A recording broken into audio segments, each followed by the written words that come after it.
Se réveiller la nuit pour aller aux toilettes, ce n'est pas juste une mauvaise habitude. Quand le sommeil est coupé nuit après nuit, le corps gère beaucoup moins bien le sucre et le risque de diabète peut augmenter jusqu'à 60%. Alors si tu veux vraiment améliorer ton sommeil, écoute bien cette vidéo jusqu'au bout. Est-ce que ça t'arrive de te réveiller en pleine nuit avec une envie pressante d'aller aux toilettes? Moi oui. Et si tu vis ça régulièrement, tu sais à quel point rien ne casse un sommeil réparateur aussi efficacement que cette sensation-là. Tu étais peut-être en train de dormir profondément et d'un coup, ton corps te tire hors du sommeil. Lumière allumée, passage aux toilettes, retour au lit et parfois impossible de se rendormir correctement. Dans cette vidéo, je veux t'expliquer pourquoi tu te réveilles la nuit pour uriner et surtout comment réduire ces réveils nocturnes pour retrouver des nuits plus continues, plus profondes, plus réparatrices. Avant tout, il faut comprendre une chose essentielle. Se lever plusieurs fois par nuit pour aller aux toilettes n'est pas anodin. Si tu te réveilles une fois de temps en temps, ce n'est pas dramatique.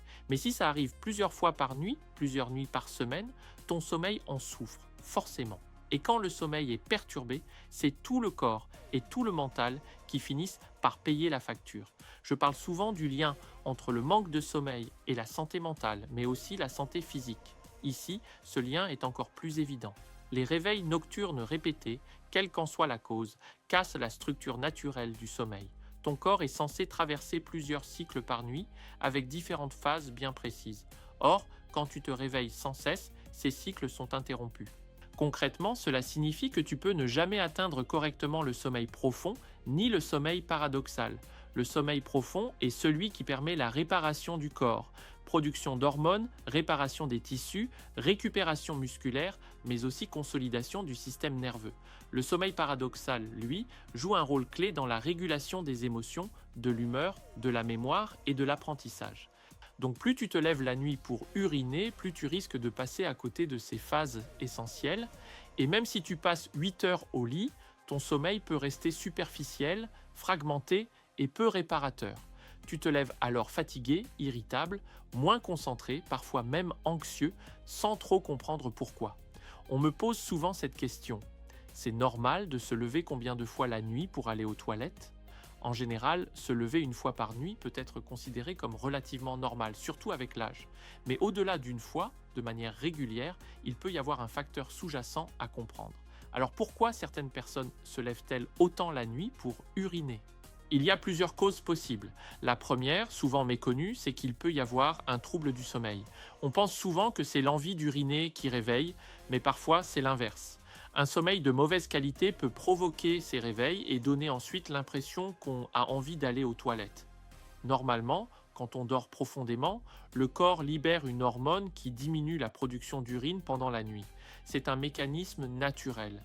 Mais si le sommeil est léger, fragmenté ou instable, le cerveau ne reçoit pas correctement le signal « on dort ». Résultat, la production d'urine n'est pas freinée comme elle devrait l'être. Certains troubles du sommeil, comme des apnées, de l'insomnie chronique ou un sommeil très agité, sont souvent associés à une augmentation des envies nocturnes d'uriner. Si tu ronfles beaucoup, si tu te réveilles essoufflé, si tu as des sensations désagréables dans les jambes ou des micro-réveils fréquents, ce sont des signaux à ne pas ignorer. Dans ce cas-là, il est vraiment important de consulter un professionnel de santé, car les troubles du sommeil ont des conséquences bien au-delà des nuits hachées. Une autre cause possible est une condition non résolue. Je ne dis pas ça pour faire peur, mais pour être honnête. Aller plus d'une fois par nuit aux toilettes de façon occasionnelle n'est pas forcément inquiétant. En revanche, si cela devient fréquent, durable, et qu'aucun trouble du sommeil évident n'est identifié, cela peut parfois être le signe d'autre chose, infection urinaire, vessie trop réactive, déséquilibre métabolique, problème rénal ou autre. Encore une fois, je ne pose pas de diagnostic. Mais ignorer le problème et s'y habituer n'est pas une solution. Quand quelque chose perturbe ton sommeil nuit après nuit, ton corps essaie de te dire quelque chose. Il y a aussi une cause très frustrante, mais très fréquente, le vieillissement. Avec l'âge, la production de certaines hormones nocturnes diminue naturellement. Le corps devient un peu moins efficace pour concentrer l'urine la nuit. Résultat, l'envie d'uriner peut apparaître plus facilement. Mais attention, vieillir ne veut pas dire subir. Si le changement est brutal, ou si tu te lèves plusieurs fois par nuit chaque nuit, il ne faut pas automatiquement mettre ça sur le compte de l'âge. Là encore, comprendre ce qui se passe permet souvent d'agir. La bonne nouvelle, c'est qu'il existe aussi des causes beaucoup plus simples et beaucoup plus faciles à corriger. L'une des plus courantes, c'est tout simplement la quantité et le timing des liquides. Beaucoup de personnes boivent énormément en fin de journée, parfois par habitude, parfois par peur de manquer d'hydratation. Résultat, le corps fait ce qu'il doit faire, il élimine, et il le fait la nuit. Le bon sens nous dit que boire beaucoup juste avant de se coucher n'est pas idéal, mais on sous-estime souvent à quel point le corps est sensible à ça. Personnellement, j'aime bien une règle simple, que j'appelle la règle du 3-2-1, toujours en accord avec ce que ton médecin peut te recommander. 3 heures avant le coucher, on évite l'alcool. 2 heures avant le coucher, on évite de manger. 1 heure avant le coucher, on limite fortement les boissons. Ce n'est pas une règle rigide, mais un repère. Pour beaucoup de personnes, arrêter ou réduire fortement les liquides 1 à 2 heures avant le coucher fait déjà une énorme différence sur les réveils nocturnes.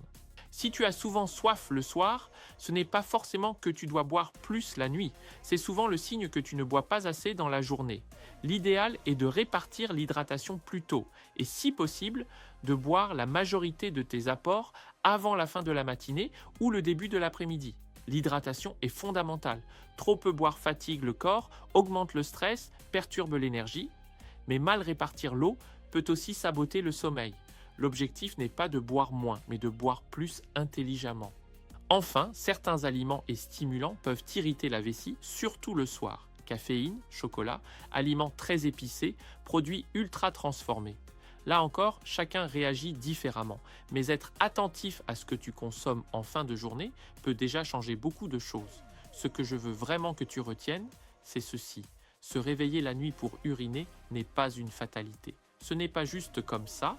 Dans beaucoup de cas, comprendre le mécanisme, ajuster quelques habitudes simples et respecter davantage le rythme du corps suffit à retrouver des nuits beaucoup plus stables. Le sommeil est un pilier de la santé et parfois ce sont des détails en apparence anodins comme l'hydratation, le timing ou la qualité du sommeil profond qui font toute la différence. Retrouver des nuits continues, ce n'est pas chercher la perfection, c'est simplement redonner à ton corps les bonnes conditions pour faire ce qu'il sait déjà faire, dormir. Je te souhaite une bonne nuit en paix. Peace.